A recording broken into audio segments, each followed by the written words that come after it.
CM, Queet CM, Queet Titas, I'd Sepka CM Heels, none of white squale.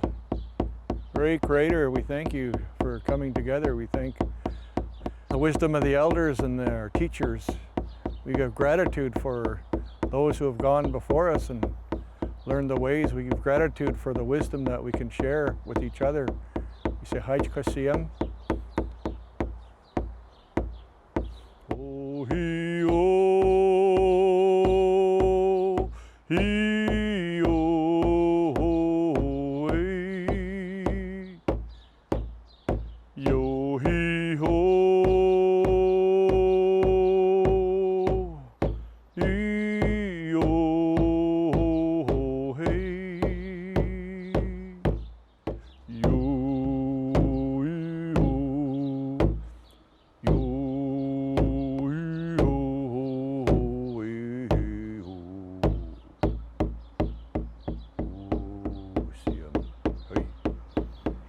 Hey everybody, thanks for tuning into this episode of Wise Folks. It's the second episode of our two-part series on literacy and emergency preparedness.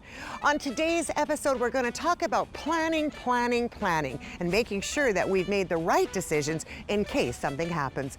And it's not just about the big one, whether it's the earthquake, it's any kind of a disaster we need to prepare for. So grab yourself a beverage, sit back and relax, maybe a pen and paper to take some notes, and enjoy the show. Thanks for tuning in to Wise Folks.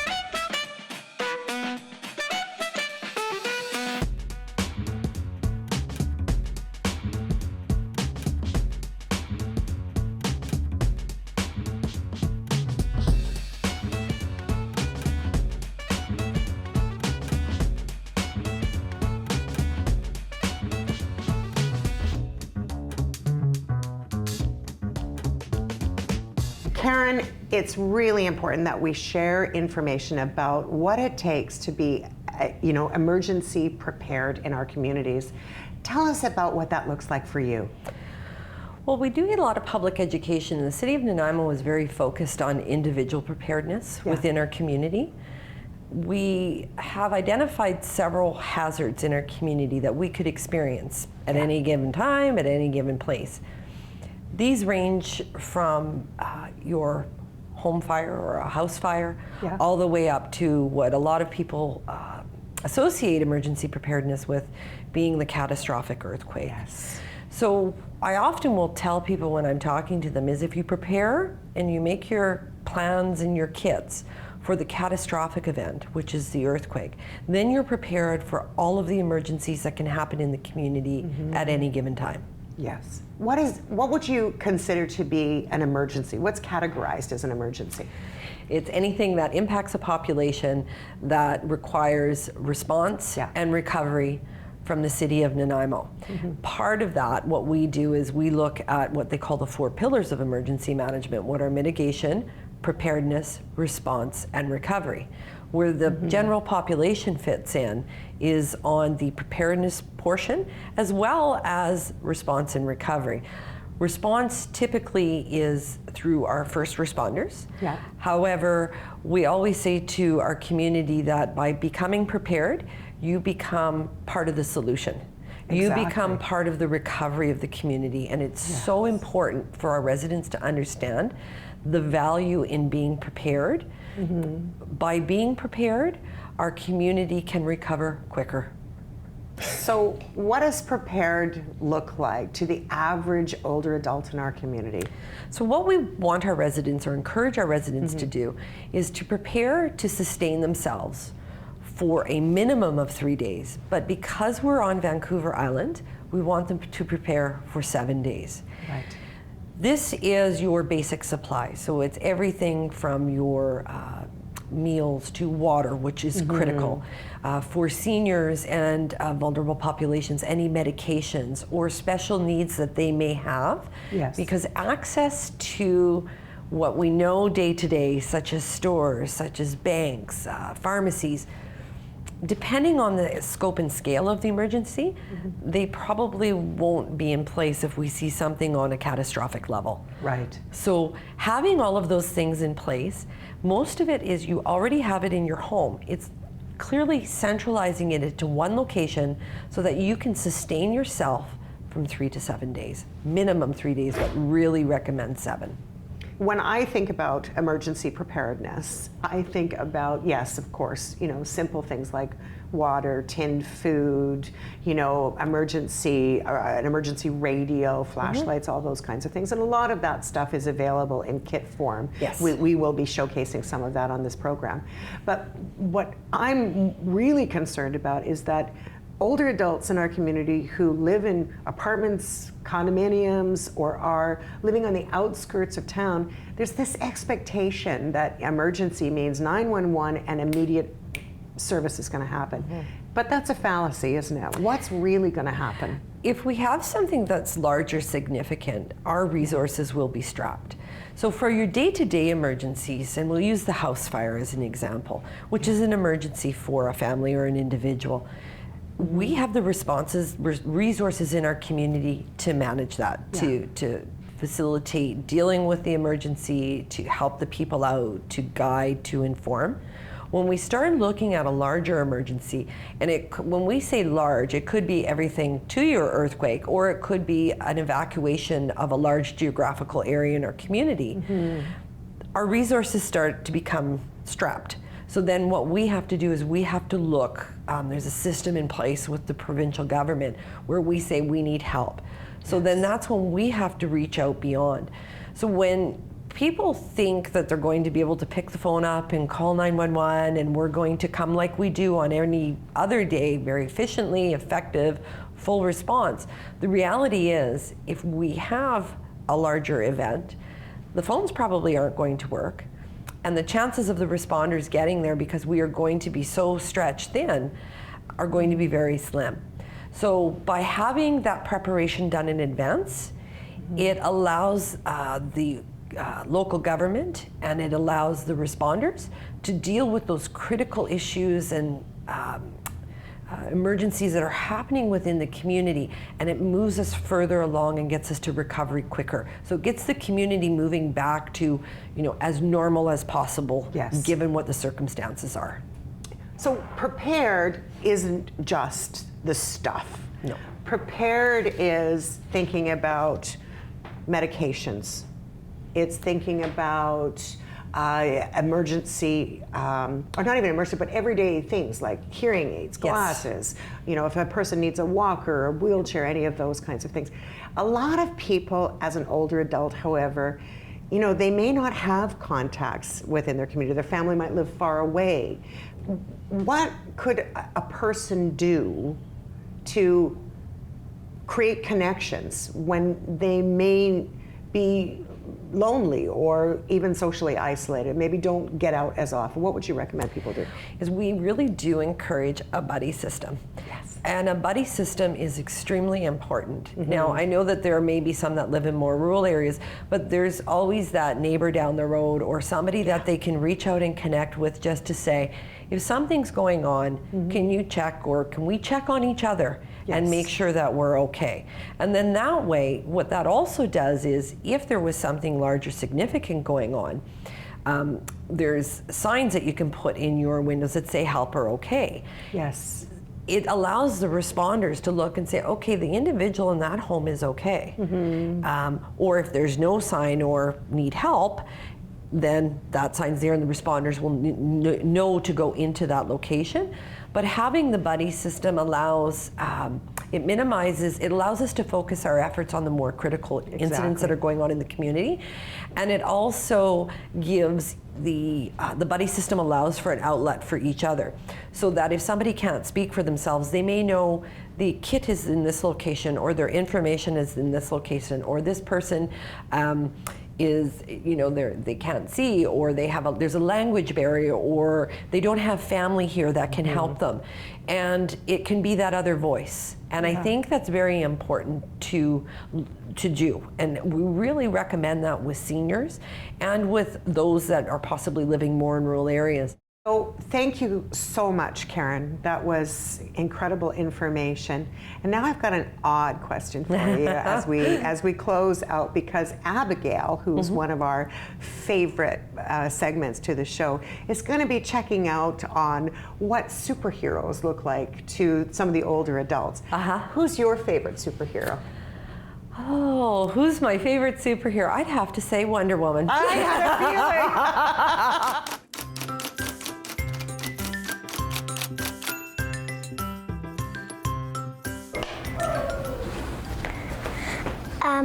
Hi, my name is Abigail, and I am going to talk to some very wise people who are older than me with some pretty cool questions. When you're my age, what is your favorite superhero? Well, I think when I was your age, my superhero probably would have been Superman. My favorite superhero may have been either Snow White or Cinderella. Story of Cinderella, that's one of my favorites. Where Cinderella was in the big fancy gowns and... My cousin, Naomi, she literally has this big, red, big, beautiful top ball gown thing. Yeah. I don't even know where she hides it. I have an Elena of Avalor costume. It's not a big ball gown, but there is one big ball gown. It's just this nice little... Well, that's the idea. And then it has clip-on earrings, but... Would you like to be a princess like that someday? Yeah, that's cool. Thanks for watching.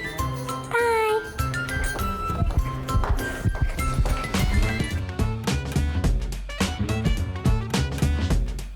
Hi there, hope you're enjoying Wise Folks. I'm Kevin Wagner, and I'm joined with Chad McGillivary from GetMyKit.ca. Chad, thanks very much for joining us. Thank you for having me. I feel like people around Vancouver Island are familiar with GetMyKit, but I don't know if they're familiar with the story. Tell us a bit about how you started GetMyKit.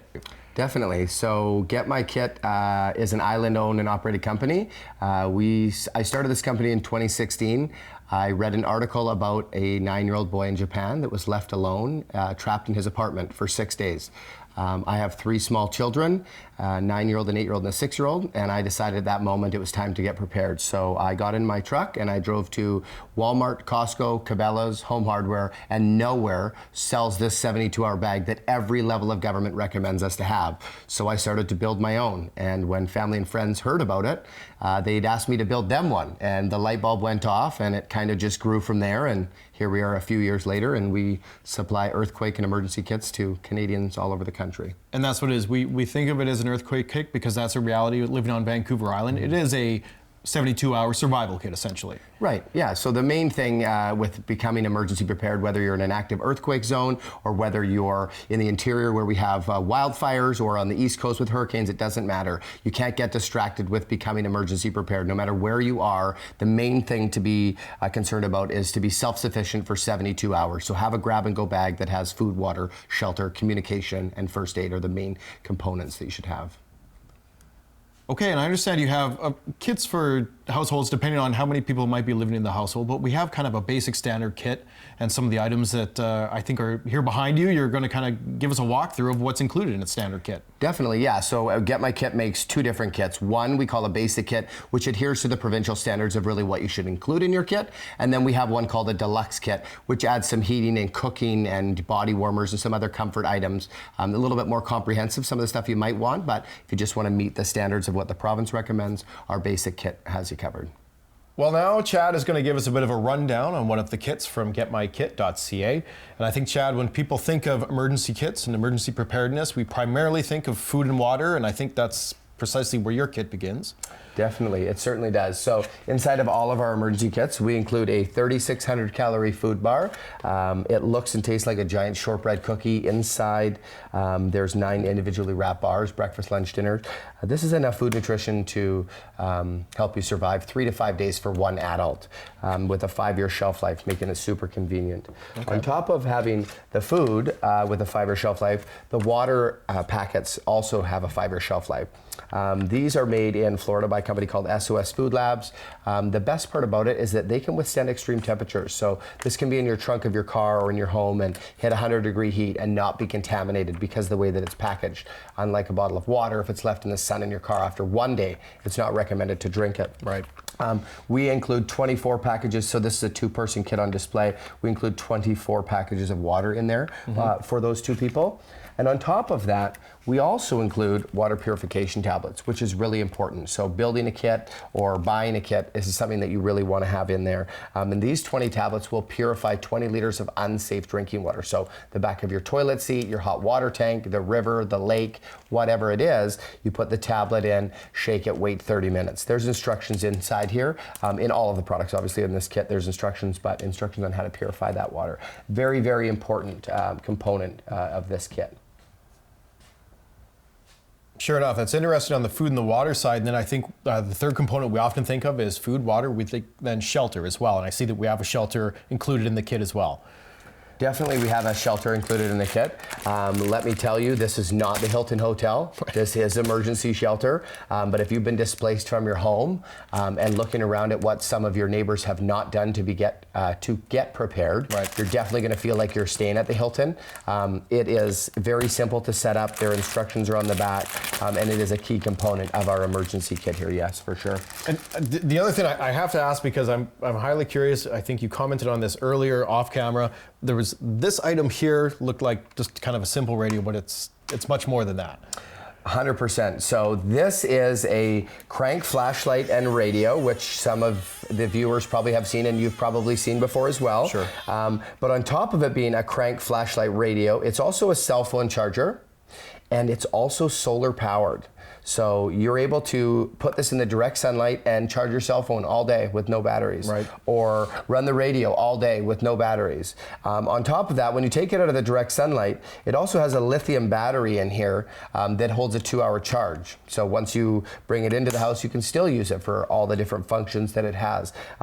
Every one of our home emergency kits includes one of these. And I should mention too that it does take AAA batteries as well. Okay. So there's multiple ways to charge it. It's got multiple functions with a siren and a red flashing light. It's a pretty awesome little unit. It is. You demoed the siren earlier. I won't ask you to do it right now, but it was a very loud siren, that's for sure. Definitely. And then beyond kind of our food, water, shelter, there's other components that are equally important in the kit as well. 100%, definitely. Things like emergency blankets are a very important unit to have. This is something that when you wrap it around your body, it's going to reflect the heat from you back onto you. So in colder weather, you're going to be able to stay warm. We have things like emergency rain ponchos that will reflect the water off of you if you're in the rain. We have a 50-hour candle. They're made in Quebec. It's a long burning wax, and we bring these in. One of the main things that I'd like to show you, Kevin, is camp heat. So this little mechanism will heat up a small area for 8 to 10 hours. A very key component in keeping yourself warm in the event of a disaster here, especially on Vancouver Island. And another thing that's really cool is an emergency stove. So this is a metal folding camp stove in this little package right here. And on top of that, there's 24 fuel tablets inside of this package. So if you are wanting to heat up a can of soup or perhaps heat up another small area or whatever that reason is, this is a very neat unit to have inside of your kit. Now, we do include things like can openers if you had some soup, or light sticks and extra gloves and body warmers. The list just goes on. There are so many components that are important when becoming prepared. The best part is they all come inside of these inside of our red bag here. Sure enough. And I think this was kind of our basic kit, like you said, is recommended by various levels of government. We have our deluxe kit. It's really an impressive kit. It really kind of just demonstrates some very simple basic necessities. And I think we're all guilty of understanding, yes, I should get one. We should get one of those kind of in our possession, but maybe we haven't followed through and done that quite yet. So thank you so much for sharing what's involved with these kits. This is really something I think people should be considering. Thank you.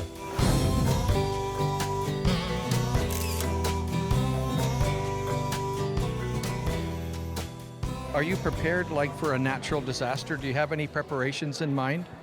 No, I don't have the preparation for a natural disaster yet, because I believe that it is not up to us. It is up to the Creator I think we should all have what we would take camping for a long weekend in a closet where we can get to should something happen.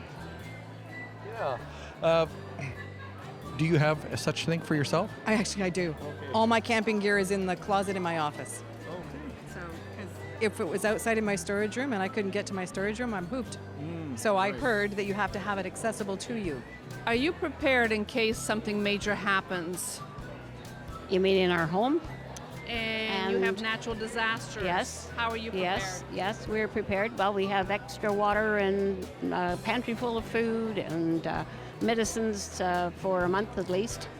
And yes, and we live in a place that if the rock falls down on the cliff above us, it'll go into the river, not into the house. And there's a lot of natural disasters happening worldwide. Is there something that you would like to share with us in terms of how you are prepared or not prepared? Well, I live out in the country, and so I have my own water supply. I have all the preparation I need. I have a fireplace, a wood stove that I have cut my own wood, so I've done it off my own property. So I'm really very independent of what I need. I don't really need a lot from the outside world, other than my gorgeous girlfriend. And that's all I need to keep me happy. All right, so talking about, you probably see on the news and that, talking about disasters and things we see around the world. Are you prepared for any kind of disaster? Like earthquake or that kind of stuff? Any kind of disaster? Yes. Have you been thinking about that? Yes, very much so. I'll let my wife answer that because she is a really organized person, you know? Okay. And so I'll let her answer this one. Okay, so we got to move. Okay, go ahead. Yeah, I have a couple of bags of stuff. I've got canned food, dry food, and I keep the dates on my computer. And so many times a year I go onto the computer, check the dates. When it's within 2 or 3 months of expiry, we take it out, eat it, or give it to Goodwill, depending on what's going on that time, and then replace it. We've got water, we've got a tent, we've got a sleeping bag. So yeah, I think we're about as prepared as we can be.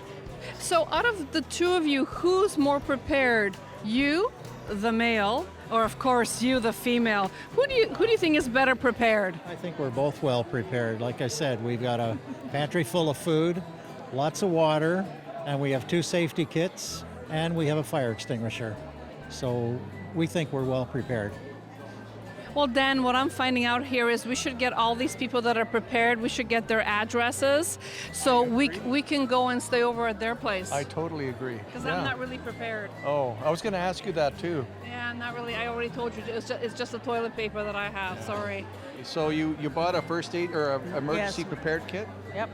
That feels a little bit better? You got it, and it just sits there. Hopefully it never has to be used. I agree. I think if it sits there and we don't have to use it, that's all the better. This is the happiest couple ever. That's why we keep on going back to them. We really do. And since he is so self-contained and sustained, maybe we can put the address where you live so the rest of us can go there during any time of emergency. What do you think, Dan? Well, I think this guy's on the right track because I have a wood stove, a couple of pantries, I have a smokehouse, I would dry my own food. So I totally agree with you. Right on the mark. And I have the toilet paper. Oh, good. We got it made. So Dan, we're learning. Don't be in the dark. Be prepared. It is scary when the final moment comes and you have to hide or go here or go there. You cannot not be prepared. And I'm just finding out that there's a few things I have to really put together. You're a little more, shockingly, you're a little more put together than I am. I don't know about put together, but it's around being prepared. And when you go into the dark, bring out the light. There we go. Thank you. Thank you. Here I am. There I am. Okay, we're fine. Thank you. We're in the light. Oh gosh. Thank you. Okay. We're good. Find me under the table.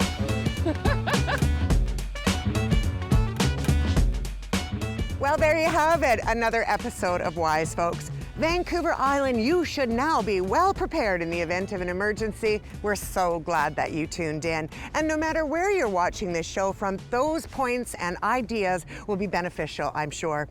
Listen, if you like this show, we'd love for you to see it and share it with your friends. Don't forget to check us out on YouTube or on Facebook, and make sure you share it whenever you can.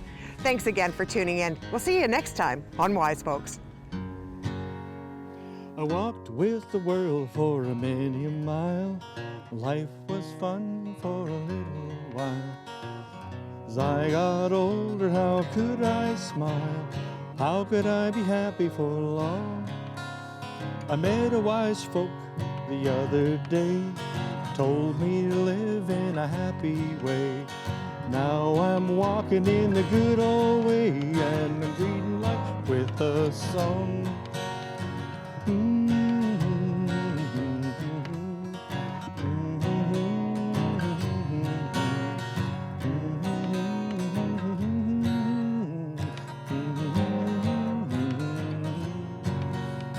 Something is missing in my heart today. I had to stop and rest a while. Not really sure what I need. How was I to find what's wrong? I met a wise folk the other day, told me to live in a happy way. Now I'm walking in the good old way, and I'm greeting life with a song. I'm greeting life with a song.